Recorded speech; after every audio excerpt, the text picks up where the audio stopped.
Hi students, நம்ம இன்னைக்கு எதை பற்றி பார்க்க போகிறோம்னு பார்த்தீங்கன்னா BSc neuro electro physiology course பற்றின டீட்டெயில்ஸ் தான் பார்க்க போகிறோம். Course duration and course join பண்ணுறதுக்கான எலிஜிபிள் க்ரைட்டீரியா என்ன சப்ஜெக்ட்ஸ்லாம் கவர் பண்ணுறாங்க, கோர்ஸ் கம்ப்ளீட் பண்ணவங்களுக்கு என்ன மாதிரியான ஜாப் ஆப்பர்ச்சுனிட்டிஸ் அவைலபிளாக இருக்குது, எந்த செக்டர்ஸில் ஒர்க் பண்ணலாம், இந்த டீட்டெயில்ஸ்லாம் தான் பார்க்க போகிறோம். இதுக்கு முன்னாடி தமிழ்நாட்டில் இருக்க எந்த ஒரு ப்ரைவேட் காலேஜஸில் நீங்கள் ஜாயின் பண்ணணும்னு நினச்சிங்கனாலும் ஸ்க்ரீனில் தெரியிற நம்பருக்கு கால் பண்ணி டீட்டெயில்ஸ் தெரிஞ்சுக்கோங்க. வாங்க வீடியோக்குள்ளே போகலாம். பிஎஸ்சி நியூரோ எலக்ட்ரோ ஃபிசியாலஜி கோர்ஸில் பார்த்தீங்கன்னா நர்வஸ் சிஸ்டமில் இருக்க பயாலஜிக்கல் செல் அண்ட் டிஷ்யூஸோட எலக்ட்ரிக்கல் ப்ராப்பர்ட்டிஸ் பற்றி தான் லேர்ன் பண்ணுவீங்க. இந்த கோர்ஸில் ஃபிசியாலஜி அண்ட் நியூரோ சயின்ஸ் மாதிரியான கோர் ஸ்டடீஸ், அதாவது நர்வஸ் சிஸ்டம் ஃபங்க்ஷனாலிட்டியோட கோர் ஸ்டடீஸ் தான் லேர்ன் பண்ணுவீங்க. கோர்ஸோட டியூரேஷன் பார்த்தீங்கன்னா 4 இயர்ஸ் டியூரேஷனில் ப்ரொவைட் பண்ணிட்டு இருக்காங்க. அதாவது 3 இயர்ஸ் அகாடமிக்கும் 1 இயர் இன்டர்ன்ஷிப்க்கும் டிவைட் ஆகும். இந்த கோர்ஸ் பார்த்தீங்கன்னா செமஸ்டர் பேஸ்டு சிஸ்டமில் ப்ரொவைட் பண்ணிட்டு இருக்காங்க.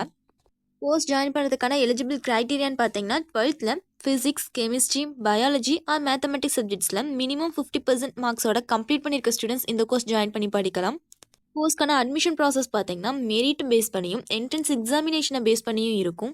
பிஎஸ்சி நியூரோ எலக்ட்ரோ ஃபிசியாலஜி கோர்ஸில் நியூரோ ஃபிசியாலஜியோட basic electric concept, neuro pathology, neuro electro physiology, neuro biochemistry, patient care management, clinical care, pharmacology related to neuro physiology, neuro imaging மாடலிட்டிஸ், இது போல் நிறைய topics cover பண்ணுவாங்க.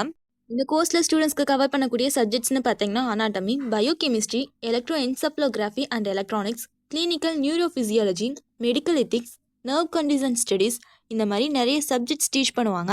அடுத்து இந்த கோர்ஸ் பர்சியூ பண்ணுற ஸ்டூடெண்ட்ஸ்க்கு என்ன மாதிரியான ஜாப் ப்ரொஃபைல் இருக்குதுன்னு பார்த்தீங்கன்னா நியூரோ கன்சல்டண்ட்டாக ஒர்க் பண்ணலாம், neuro physician, neuro pathologist, neuro anaesthetic, neuro ophthalmologist மாதிரியான நிறைய பொசிஷன்ஸ் இருக்குது. இவங்களை ரெக்ரூட் பண்ணக்கூடிய ரெக்ரூட்டிங் கம்பெனிஸ்னு பார்த்தீங்கன்னா Max Healthcare, Yashoda, Apollo hospital, இது போல் இன்னும் சில ஆர்கனைசேஷன்ஸ்லாம் ஸ்டூடெண்ட்ஸை ரெக்ரூட் பண்ணிகிட்ருக்காங்க.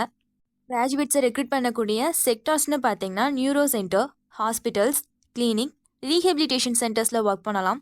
அதை தாண்டி health care centre, research agencies, diagnostic சென்டர்ஸில் எல்லாமே ஒர்க்கிங் ஆப்பர்ச்சுனிட்டிஸ் இருக்குது. அவங்களுக்கான ஆவரேஜ் சேலரி பேக்கேஜ் பார்த்தீங்கன்னா எக்ஸ்பீரியன்ஸை பொறுத்து 2 lakh to 5 lakh per annum வரைக்கும் ஏர்ன் பண்ண முடியும்.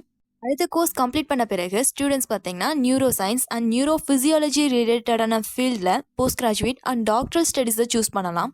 இந்த கோர்ஸ் எந்த காலேஜஸ்லாம் இருக்குது, எவ்வளோ ஃபீஸ் வாங்கிட்டு இருக்காங்க, என்ன மாதிரியான அட்மிஷன் ப்ராசஸ் இருக்குது, கோர்ஸ் பற்றினா ஃபர்தர் இன்ஃபர்மேஷன்ஸ் தெரிஞ்சுக்கணுன்னாலும் ஸ்க்ரீனில் தெரியிற நம்பருக்கு கால் பண்ணி டீட்டெயில்ஸ் தெரிஞ்சுக்கோங்க. இதுவரை சொன்ன இன்ஃபர்மேஷன்ஸ் உங்களுக்கு யூஸ்ஃபுல்லாக இருந்தால் நம்ம சேனலை சப்ஸ்கிரைப் பண்ணிக்கோங்க. கூடவே அந்த பெல் ஐக்கானே கிளிக் பண்ணிக்கோங்க. அப்போ தான் நம்ம போடுற காலேஜ் அண்ட் கோர்ஸ் பற்றின யூஸ்ஃபுல்லான இன்ஃபர்மேஷன்ஸ்லாம் உங்களால் உடனே தெரிஞ்சுக்க முடியும். தேங்க்ஸ் ஃபார் வாட்சிங்.